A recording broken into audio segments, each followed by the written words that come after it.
নমস্কার। আমরা সিপিআইএম রাজ্য সম্পাদক মন্ডলী এবং আমাদের সিপিআইএম বিধায়কদের তরফ থেকে আপনাদেরকে স্বাগত জানাচ্ছি। আজকে যে বিষয়টি আপনাদের সামনে উত্থাপন করার জন্য এখানে আহ্বান করেছি সেটা হলো আমাদের রাজ্যের সরকার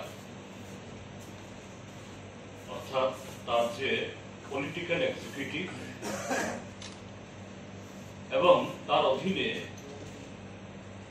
রাজ্য প্রশাসনের যে টপ ব্রাসেস শীর্ষস্তর ত্রিপুরাজ্যে তাদের জনবিরোধী কার্যকলাপ এই রাজ্যের মানুষের গণতান্ত্রিক অধিকারকে পদদলিত করা, রাজ্যের মানুষের যে নাগরিক অধিকার সাংবিধানিক অধিকার এটাকে সম্পূর্ণভাবে অবহেলা করা এমন একটা পর্যায়ে গিয়ে পৌঁছেছে সারা ত্রিপুরাজ্যের মানুষ প্রতিদিন তা প্রত্যক্ষ করছেন। এই রাজ্যের মানুষ নাজেহাল হচ্ছে। আজকে আমরা আমাদের পার্টির রাজ্য নেতৃত্ব আমরা এখানে যারা আছি, কমরেড নরেশ জমাতিয়া, কমরেড সুধন দাস এবং আমাদের তিনজন বিধায়ক কমরেড সুদীপ সরকার, রামু দাস এবং নয়ন সরকার, গন্ডাছড়াতে গত 12 তারিখ থেকে যে দুঃশাসনের শাসন চলছে, শাসক দলের নেতৃত্বের যে নৈরাজ্য সেখানে কায়েম হয়েছে, প্রশাসনের একটা অংশের যোগ সদস্যে মরসি পাট্টায় আপনারা সকলেই জানেন সেখানে একটা ঘটনায় একজন তরতাজা যুবক পরমেশ্বর রিয়াং তার অকাল মৃত্যু হয়েছে। হ্যাঁ, এবং এই ঘটনাকে কেন্দ্র করে 12 তারিখ এবং 13 তারিখ দুদিন ধরে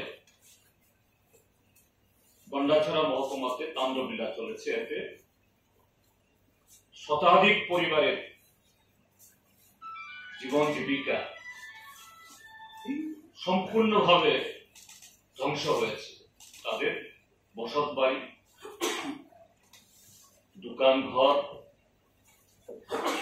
গাড়ি, মোটরসাইকেল, অটো,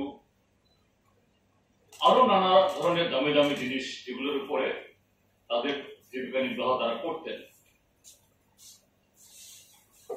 12 তারিখ সারা রাত তাণ্ডব চলেছে, 13 তারিখেও তারপর অনেক বিক্ষিপ্ত ঘটনা ঘটেছে। খুবই দুর্ভাগ্যজনক ঘটনা। এবং সেখানে দুটি সম্প্রদায়ের মানুষের মধ্যে যে সম্প্রীতির বাতাবরণ এটা বিঘ্নিত হয়েছে, একটা অবিশ্বাসের আবহাওয়া বিরাজ করেছে। যাই হোক, সারা রাজ্যের সৌবুদ্ধি সম্পন্ন মানুষের কাছাকাছি গিয়ে পৌঁছতে না পারলেও দূর থেকে হলেও নানাভাবে